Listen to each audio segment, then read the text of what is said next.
Can you picture yourself the First Lady? Yes, I would be very traditional, like Jackie Kennedy. That's Melania Trump in 1999. She's now America's First Lady and Donald Trump's third wife, that we know of. I'm comedian Logan Guntzelman, and I'm here to tell you all about our First Lady.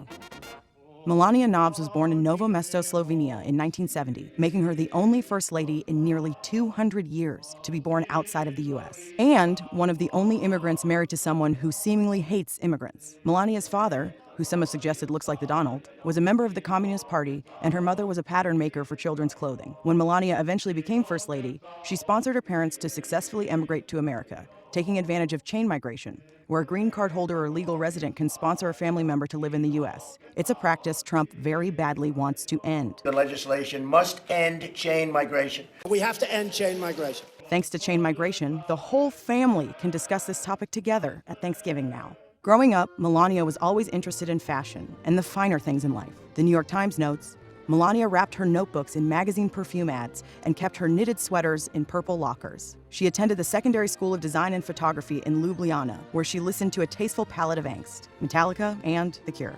It's unclear if she listened to the song Just Like Heaven while daydreaming about a spray-tanned, twice-married avid tennis player from New York City. And then I moved to Milan and Paris to live there. And I had a successful modeling career. Melania matriculated at the university in Slovenia, studying architecture, but ended up dropping out of school, although her Facebook page claims she graduated. Later, she finished second place in Yana magazine's Face of the Year contest in 1992. She changed her name to Melania Naus, and her modeling career took off. She moved to New York in 1996 and modeled mostly in print. As a 25-year-old, she was featured in a sexually explicit shoot for a French men's magazine called Max. The New York Post paints the picture. The raciest of the photos shows Melania lying nude in a bed as Scandinavian model Emma Eriksson, also naked, embraces her from behind, just below her breasts, which are fully exposed. 2 years later, she met future Saturday Night Live host and soon-to-be president of the United States, Donnie J. We met in New York, 1998. It was a fashion week. Were you introduced?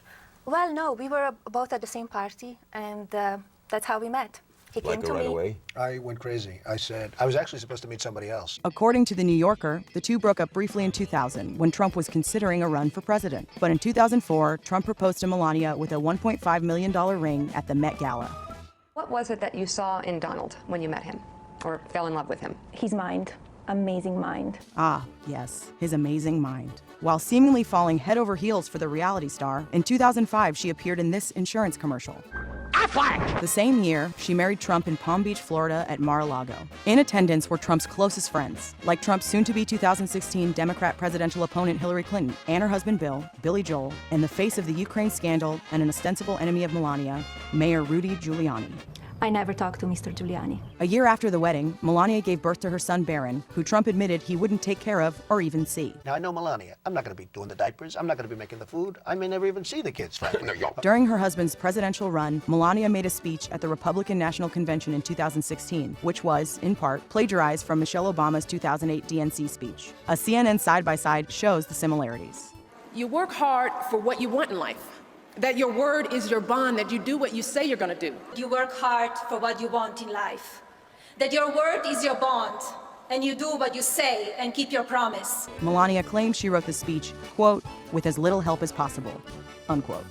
After her husband won the presidency, Melania, as First Lady, has championed the fight against cyberbullying amongst children. It's one of her 3 pillars in her Be Best campaign, which is curious considering her husband's Twitter habit. For instance, after Time magazine recently announced 16-year-old international climate activist Greta Thunberg as their Person of the Year, Trump tweeted, "So ridiculous. Greta must work on her anger management problem, then go to a good old-fashioned movie with a friend. Chill, Greta, chill." Also, Trump is a fan of the classic bully move of using ad hominem attacks. While Bette Midler is an extremely unattractive woman, I refuse to say that because I always insist on being politically correct.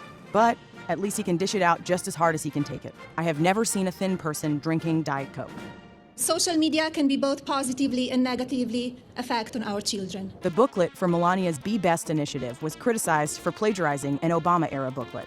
Twitter users noted the similarities, all except for the intro. It seems as long as Melania continues to plagiarize, Obama-era policy might actually stay intact. But perhaps Melania should have taken her own advice on being best when visiting migrant children on the Texas-Mexico border, one of the epicenters of Trump's family separation policy.